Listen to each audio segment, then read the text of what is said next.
All right, Coach Mike Chanenchuk from Stony Brook. Thanks for joining us very much. I appreciate it. We've obviously known each other for a while between growing up and then playing together. So thank you for coming and introduce yourself. Tell us about how you got into coaching, how you got to Stony Brook, and that whole background from lacrosse family into what's now your full-time profession.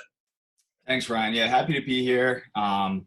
Mike Chanenchuk, grew up on Long Island, went to St. Anthony's High School, played 1 year at Princeton University, and then finished my career at Maryland University University of Maryland, there we go, for 3 years. After that, been playing professional since, got into coaching a couple years after college, maybe a year or two after I graduated at New York Tech on Long Island, coached there for 2 years, ran the offense there, and then was at Sacred Heart for 2 years, and now been at Stony Brook for the last year. So 5 years of college coaching. And then, before that, I grew up coaching for some club teams and some high school teams and things like that when I could. So happy to be here and, excited to get into this. So I grew up playing a little bit for your dad. It was right around when the whole club thing was starting. Your dad was getting more involved in the summer circuit. So actually just 1 year, but he obviously it's a lacrosse family. You've always been around lacrosse. I guess talk about that quickly, growing up for your dad who runs what is the Long Island Express program and his background. He played in college and is a legend. What was that impact on him growing up in a lacrosse family in a hotbed?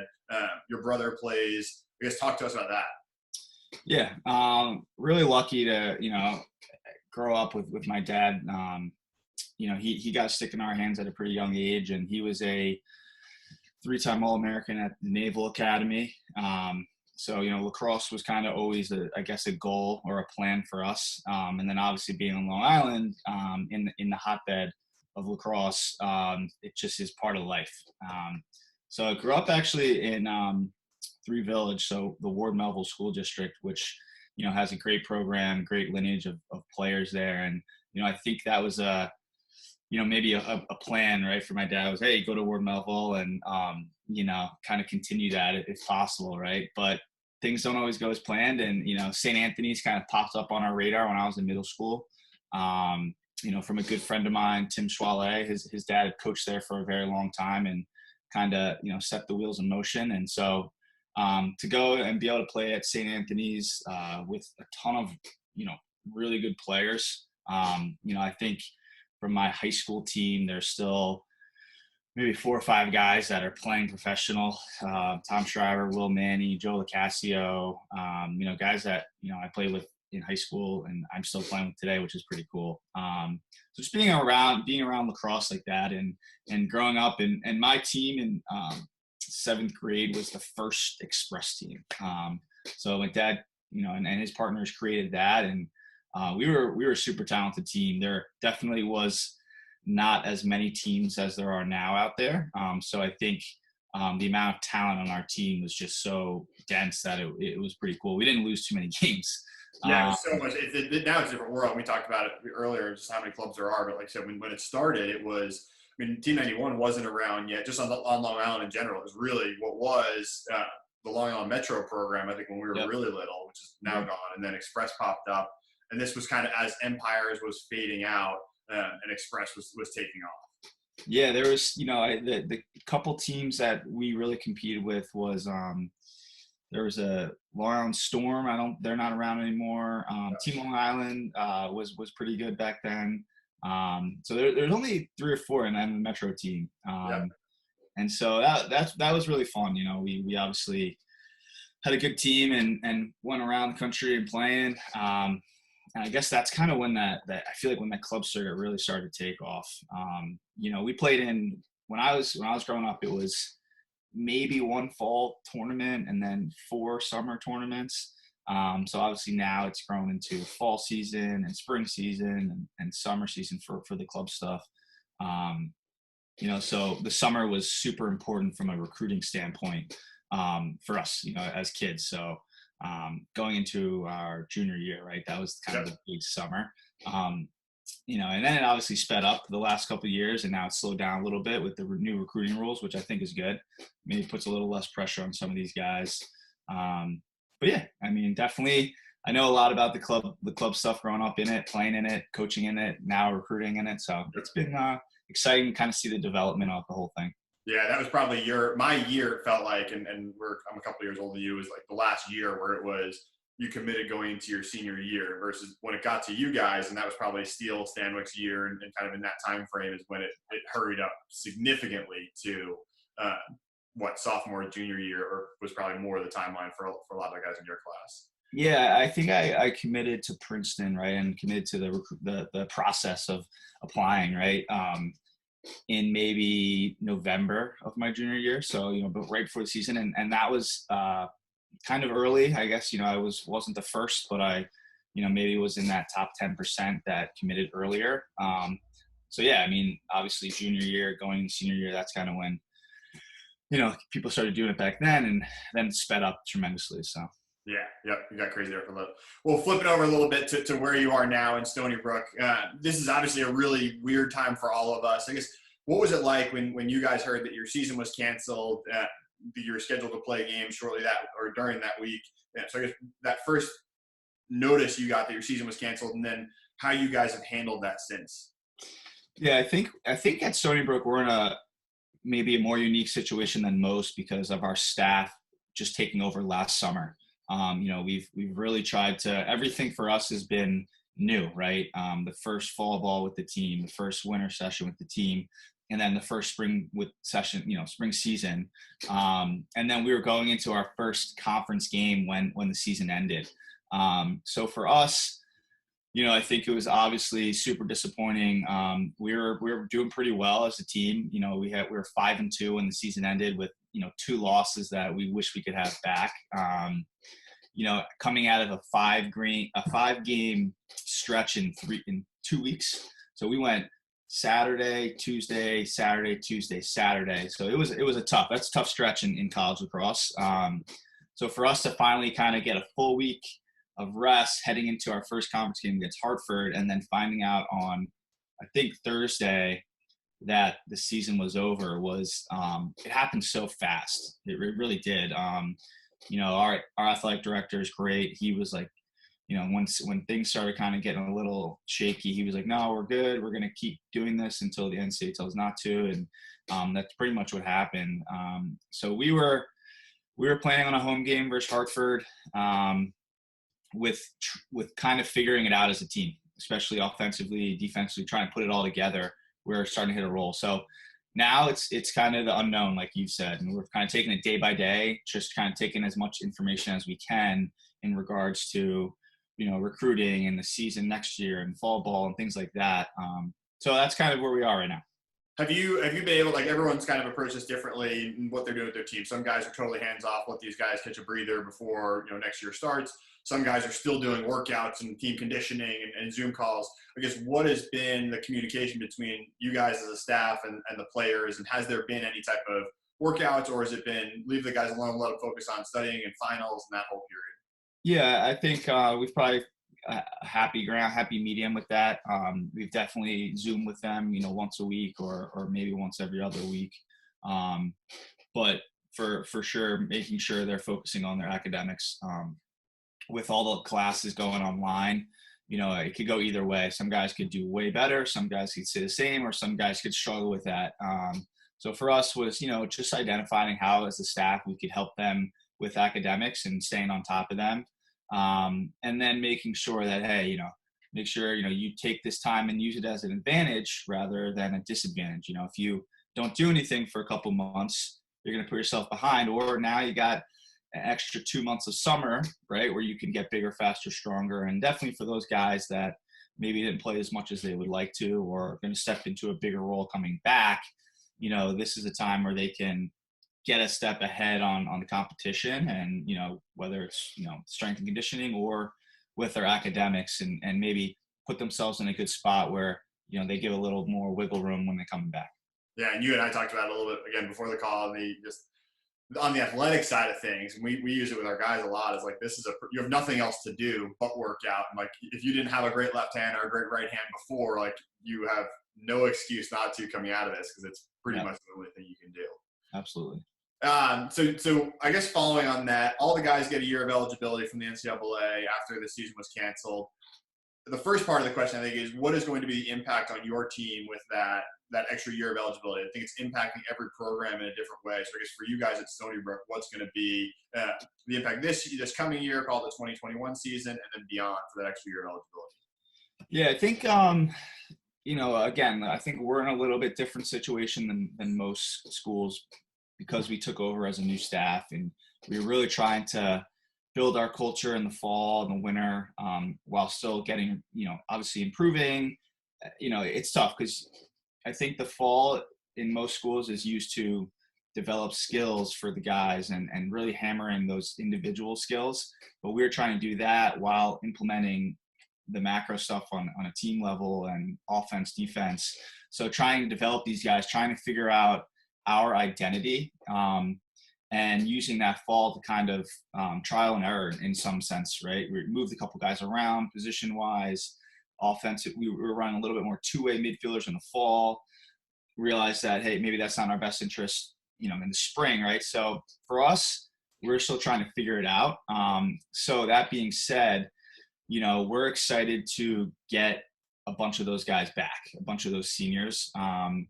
The one thing I'll say is our senior class was pretty, they played a lot for us. We had 2 seniors starting on attack, 2 midfielders, a defensive midfielder, a goalie, a defenseman, right? So that was the one thing when we took over as a staff, we're like, man, we have a lot of talent, and especially in the senior class, is like, we're not trying to win in year 2, 3, 4, maybe. We're trying to win now. And that we want to get the most out of our guys. And I think that was, I think it's the most fair thing you can. You want to try to give those seniors that 1 year, right, that you have with them the most you can. But now that we kind of have this silver lining in our sense is like, hey, we get a kind of a redo with most of those guys. So I think we're going to bring back between like 6 and 8 of them. None of it's completely finalized now, but our athletic department has given, kind of the green light in the sense of, hey, we're going to honor some of those 5th-year guys. I know every school's different in that sense. So it's not 100% right now, but it's pretty as close to it can be as we can. So we're excited to, maybe get some more depth next year with our incoming freshmen, and then bringing back, some of those seniors. I think talks a big part about Stony Brook wanting to build a lacrosse program in there. And you said every school is different, and the fact that they're going to support that program and that extra year financially, I think says a lot. I guess the next part of that is the impact on the recruiting process. So naturally, all of our guys, or all the 22s and 23s, and again, some of the 21s and 20s across the country are worried about all these extra players are now in the college lacrosse world. So how is that going to impact me, whether I be an incoming freshman or a 21, 22 in the recruiting process? So I guess, how do you see that playing out, that extra year of eligibility and those 6 or 8 guys coming back, into that impacting what you're doing from a recruiting perspective or with your incoming freshmen? Yeah, I don't think it's going to change too much with us. We were never going to plan on going out and recruiting 20 kids a class or even 15 kids a class, right? I think for us it was finding the best 12 or the 10 or whatever kind of we need, somewhere in that number, right? Is find the best guys possible, get them on, in the program, and not necessarily 15, 20 guys and see who pans out. I think now maybe we have to take a little bit more time and due diligence, because like you said, there's going to be a little bit more depth on the roster, and I don't know if roster numbers are necessarily going to go up, right? So you might have about 50 guys on a team, right? Well, now there's 5 classes in a sense on the team. So I think, this year is the unique year where if those 5th-year guys want to come back at any school, you might have some extra guys on the roster. But going forward, because of the way the scholarships and the NCAA has put the legislation out there, you're still going to have to get back to 12.6. So I don't necessarily know that every time for the next 3 years you're going to be bringing back 8 to 10 of those seniors graduating, right? It might be 1 or 2, 3, 4, just depending.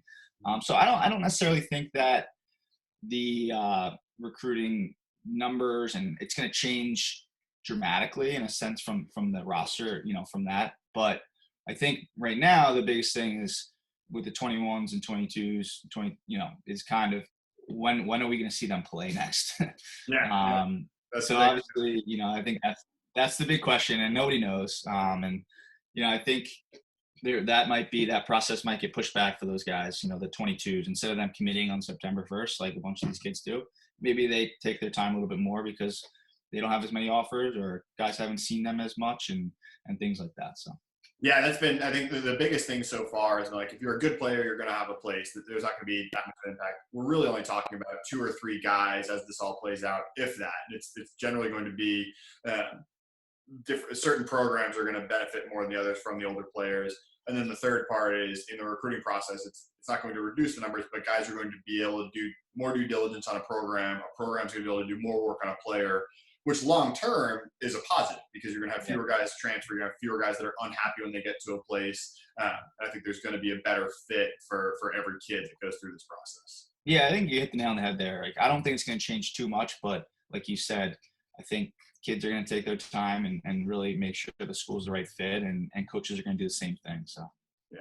I guess staying on the recruiting process, walk us through how you guys approach it. So from day one, when you guys go into your meetings, and obviously it's a year-round process and you're constantly recruiting and evaluating kids, but when you sit down on that first day, we'll use the 22 class as an example, talk us through, laying out that plan to recruit, what your board's going to look like as you guys progress throughout the summer, and you take your notes and you can constantly evaluate as a staff. How big is that board going to be?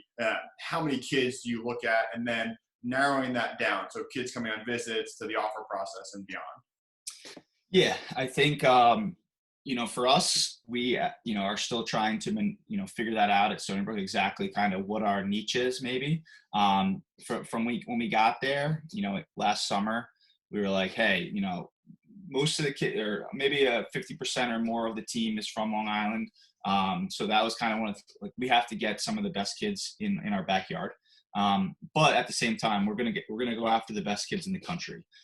So for us, it's narrowing it down, but also we have a board up there, and we're gonna be due diligent in who we take, and kind of what their skill set is. Like, obviously every player is different, but you're not gonna necessarily take 3 righty crease attackmen, right? So you're gonna try to kind of hammer a couple different areas and different positions, and make sure that we're making sure that we're doing our due diligence there. At the same time, if a kid's super talented and very interested in Stony Brook, and we see that he can play, we're gonna probably continue to recruit him. So for us, it's identifying the best players, guys that can come in and impact right away, and then going through the process of when September 1st rolls around, reaching out to those guys.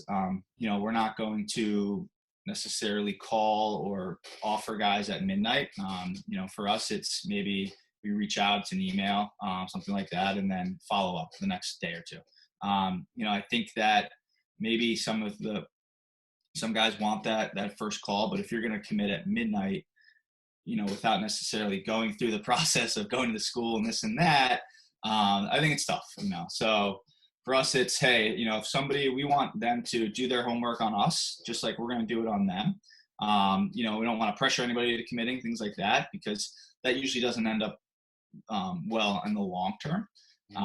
But for us, it's narrowing it down, reaching out, seeing interest levels, seeing academics, majors, just kind of going through the whole process. And I think the last part, right, would be that offer. So for us, it's, hey, we reach out, gauge the interest level of the prospects, talk to the guys about our program, our facilities, our school, location, living, kind of everything on the phone, and then getting them to campus, showing them around, and then gauging their interest. Hey, this is a school that I could see myself at. And then that's kind of that next step. And we talk about scholarships and things like that. Yeah. Well, when you're looking at these kids and we talk about evaluating talent, you want to find good lacrosse players. What are those 3 or 4 things that you guys look for? So you get to a field this summer, and we're picked the spot on the East Coast and we're watching, 22s play lacrosse or 21s play lacrosse, what are those 3 or 4 things that you need to check a box on before you proceed to that next step of calling a kid and starting the recruiting process? Yeah, I think there's definitely a couple different things. And, I don't know if necessarily everybody's going to have all of them, right? But that's kind of where, the recruiting process comes in, and that fit, right? Of, different style players that are going to fit our system. So obviously, the things that can't really coach or teach, maybe size, athleticism, things like that. Me being an undersized guy, I'm not too worried about, hey, if you're not 6'4", right? I'm still going to recruit you. But, you probably need to have some other skill sets that are going to kind of make up for the lack of size. And I think that's one of the things that's great about lacrosse is, you don't have to be a massive human to be a really good player. Look at guys like Michael Sowers who, they're smaller players, Grant Amen. I mean, they just do it with quickness, skills, and IQ. So for me, I think the lacrosse IQ piece is huge. That's some of those things that takes years and years to kind of really hone in and figure it out. And, not if you have the athleticism, but maybe your lacrosse IQ is lacking, we can work with that. So obviously, your size, athleticism comes into play, your lacrosse IQ, and then the intangibles, right? The toughness, the work ethic, you can tell, I think, and that's what's tough, right? Is a kid plays 4 games in a day. If he has an off game when I'm watching, it's tough. And that's why we like to get a couple different eyes on him as a staff, not just one person watching one game. But that toughness level, I think, is kind of really important for us. That toughness level, lacrosse IQ, the athleticism, speed, agility. Those are kind of those 3 things that I look at. And then, the 4th one, I think, is just maybe your skill set, right? Having the ability to right hand, left hand, the offense that we play, we like our guys to be able to go both ways. It's not super one-handed. We even have Canadians that, they're getting to their right hand at times and throwing balls to action. I ask them to do a ton, but that's part of it. So. Yeah, and I think that's one of the things. It's almost a given. Like if you want to be a college lacrosse player, you need to have the skill set part of it, and then, like I said, then that's kind of the screening process. And then once you get through that, it's those next pieces. And I think the really interesting thing about this summer, and you hit on it, is like you watch a kid, one half or one game or one event, he might be shot, he might not have his best game, but he should always be playing tough, physical. Like he should have the speed part of it. He might miss 10 shots, but all those other boxes are going to be checked. And again, I think that all ties into seeing that kid again in the fall or in the later recruiting process, because we're likely talking about all of our events in 2 weeks this summer. Yeah.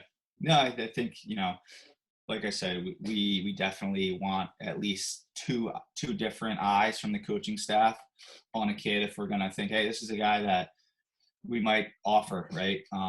We want to get some eyes on and just get 2 different feels and maybe 2 different events, right? So, like you said, if you have an off game or maybe it was hey, you played the best game of your life, so hopefully there's some consistency there. Yeah. I guess on that offer process that you talked about, the financial piece of it. So the scholarship thing is a black box thing to a lot of people. And there's a handful of people that don't even know it's 12.6. I think so everyone gets a scholarship. But I guess talk us through how you guys think about that 12.6 on the athletic side. Then you have the need-based financial aid, and then you have the merit aid on top of that, or the academic piece of it. So I guess the different avenues for financial aid and stacking, or the inability to stack, I guess how does that impact your program? Yeah, so we're fully funded at 12.6. And then we have two different categories. We have in-state guys and out-of-state guys because we're a state school. So if you live in New York State, the kind of the full number of tuition, fees, room and board, everything together is around $27,000. And then your out-of-state is going to be around $46,000. So, compared to affordable now. That's really affordable. A lot of private schools. I mean, we're in a pretty good price point, especially for our in-state guys. And like I said before, we have a decent amount of them on the team. So I think that's kind of what maybe drives, a more interest in Stony Brook from local guys or New York guys is, hey, I can come here, get a great education, at a super affordable price point. But then, we have a bunch of out-of-state guys as well from North Carolina, Canada, Jersey, Connecticut, kind of all over the place. So that scholarship piece, right, is based on percentages for us. So obviously your grant and need-based money from the government that's kind of out of our hands, right? That's completely up to everybody's different financial situations. And then we do have some academic grants from the school, which again are out of our hands, and that's pretty much based on your SAT scores and your GPA. So depending on your SAT score, if you get over a certain number in between a range, you're going to get X amount of dollars. If you're in state, that might be 2,000. If you're out of state, that might be 6,000, right? Depending on kind of that scale. So that's, once again, out of our hands completely. That'll kind of get into the scholarship stuff. But for us, it's percentage based. So if we're going to offer a kid, maybe 30%, right? An in-state guy, that's going to be, I don't know, $8,000 of scholarship, and then out of state, it's 12 or so, right? So just kind of doing the math there. It's based on percentage, not a numerical value of money. When I was at Sacred Heart, it was completely different. It was a private school. Everybody got some sort of academic money from the school, whether it's 8,000, 10,000, and then we could kind of stack athletic scholarship money on top of it, 10,000, 20,000. So that was more of a numeric value. For us at Stony Brook, it's all percentage based. Okay, so it is all in, or it is you can have that academic part, and then could you stack the athletic on top of it, or it's just yes, you could. The academic stuff is kind of it's different from the athletic, and that's just that that aid that the school gives. So you can stack that, but it's not an astronomical amount. Gotcha. Okay. It's all the different avenues. Like when you talk to kids and parents, it's like, don't look at the sticker price. So when you go to stonybrook.com and you see the tuition price, and don't look at that necessarily, because there's so many different factors that go into it, again, between the financial aid part, the academic part, and the athletic part. Yeah, for sure.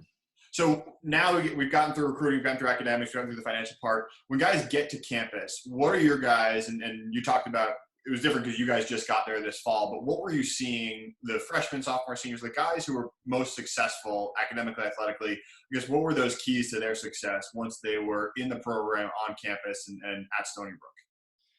Yeah, I think, our guys that just stay on top of their stuff and kind of stick to a routine, whether it's, hey, I have class at 9, practice at 2, I'm going to hit study hall, at 12, right? The guys that kind of stuck to that routine had the most success there overall, right? Academics and athletics, they kind of figured it out. And, our upperclassmen definitely were in a good spot, right? They had done it for a couple of years, and we were lucky that, we have most of our guys do pretty well in school. I think the freshmen coming in this year was probably, for them, it was, hey, it's a new staff and it's trying to figure it out. And, for us, we're trying to figure it out too, right? So for them, I think they're trying to feel us out, trying to, figure out how they fit in. We didn't recruit, most of those guys where we were at the other schools. So I guess the biggest thing is to be like, take it head on, right? To really be aggressive with it. Hey, I'm going to go to class. I'm going to get to study hall. I'm going to go and, get out of my shell at practice and not kind of, sit back, right? As a coach, you have 50 guys to coach.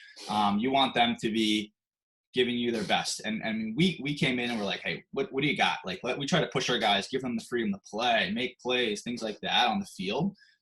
So I think as a freshman, and from personal experience playing and now coaching, is like, you got recruited to that school for a reason, right? Go do what you do, right? We're going to help you. We're going to tweak you. We're going to make you better.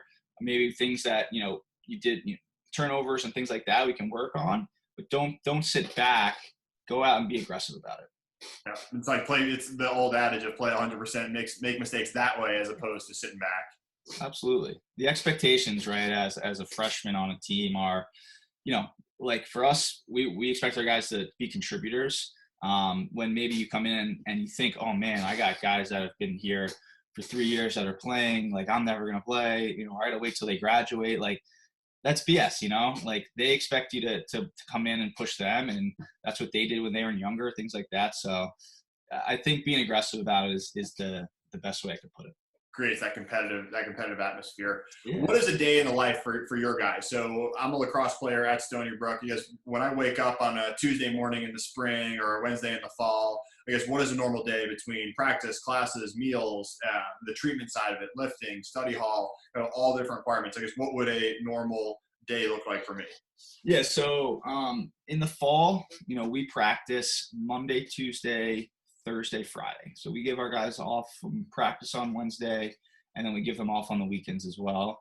Understanding that, I think there's a fine line between practicing 6 days a week in the fall and then obviously in season in the spring, it's 6 days a week, 7 days a week sometimes.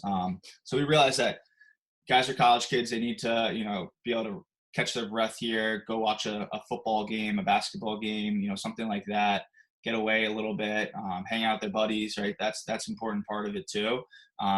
We lift in the fall, Monday, Wednesday, Friday, so 3 times a week, and we'll do conditioning on Tuesday, Thursdays.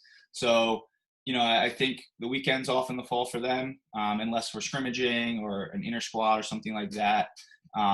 That's kind of the practice plan, I guess you could say. Obviously, school, 4 or 5 days a week, and then study hall. So all of our freshmen have 8 hours of study hall a week. That's when we let them choose when they go to study hall as long as they're getting it done. And so, that's kind of that fall schedule. We'll play 1 day scrimmages. We did last year. We played Providence and Yale. So that was definitely good for us to figure out kind of where we were. And then the spring is obviously ramped up, right? So you're practicing Monday through Friday, lifting 2 or 3 days a week, depending on if we have a game. And then obviously games on the weekends and sometimes, that midweek game. So I think it's important, to make sure in the fall you are obviously doing as much as you can on the field, but, you're getting yourself a little buffer in the classroom. If the spring, maybe you're struggling a little bit with, the ramped up lacrosse and stuff like that, maybe take an extra class in the fall, go down to, 4 classes in the spring, 5 in the fall, maybe a winter, something like that. So finding that balance, I think, is key. That was, I know, a big one for us in Carolina. I'm sure Maryland was very similar. It was like guys doing 5 classes in the fall, like I said, a winter mini session, and then down to 4 in the spring. And then a lot, because we're there, hopefully it's Memorial Day weekend. Yeah. You'd start summer classes in early May and you'd finish up the first week of June or second week of June. Yeah, absolutely. So you've been successful at every level. I mean, obviously we talked about your high school success and your the team success you had at St. Anthony's. Obviously at Maryland, you guys were good every year in professional lacrosse. You're obviously one of the best in the world now with all the success you've had there, pounding our teams every year. I guess what advice would you have for younger players, whether it be guys that are picking up a stick, playing in their first, second year of lacrosse, whether it be middle school guys or high school guys that are starting the recruiting process? What advice would you have for any player across those spectrums to have the success that a Mike Chanenchuk has had? I think for me, it was always competing at a really young age. Like and this was something that my dad instilled in me and pushed me. Like I was competing in every sprint at practice in second grade, right? I had to win every sprint. And I had to, be the best I could be and be the best on the field at that competition level. So I think that's what drove me at a young age, was to, be the best I could be, make him proud, win games. I know it sounds crazy, right? But that's what's really all that's going through your head when you're that young. It maybe isn't necessarily the like skill set stuff, like that'll come. So just playing as hard as you can, right? And then I think as you get older, you kind of have to develop the skills and, you just can't maybe run through guys or run around guys. You got to kind of, figure out different moves and skill set and stick work. So I think for me, it really clicked when I started to like see improvement in my stick work, right? And things like that. For an example, I was lucky. My basement in my house when I was growing up was like unfinished. It was just a concrete wall. So I would go down there and just, throw the ball against the wall, 100 times or whatever a night.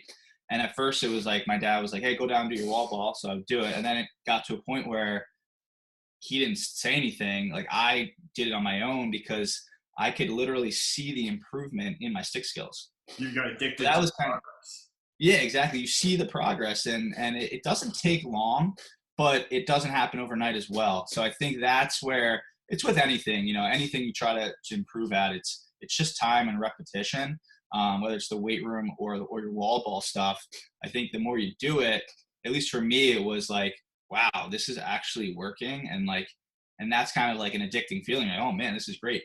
Let's keep doing this. I'll get better. And then taking that through high school and college, and then now professionally, for me, it's always like, I'm still trying to improve my skills and improve my left hand and improve my skill set. When I was in high school and maybe my freshman year at college, I was primarily a offensive midfielder who would dodge right to right down the righty alley and shoot the ball to the left top corner. Like that's kind of what I did.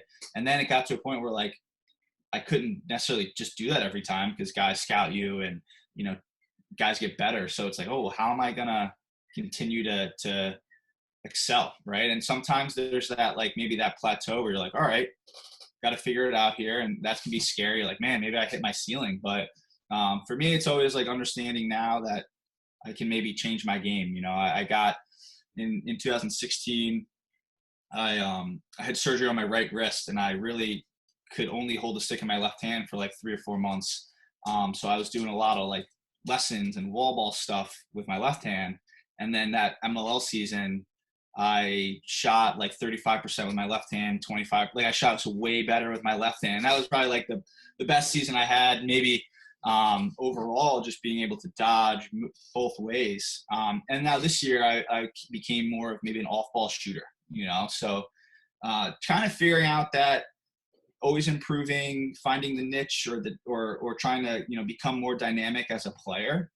That's something that I've kind of figured out maybe, throughout my career, not necessarily knowing what was going on at the time. But I think that's the biggest thing is like, hey, work on one thing, improve it, try to see that improvement, and then maybe you start to work on something else. I think it goes into that competitive attitude of like the littlest thing of winning a sprint. That's not even a lacrosse thing. That's just like, I want to be the best at whatever. Right.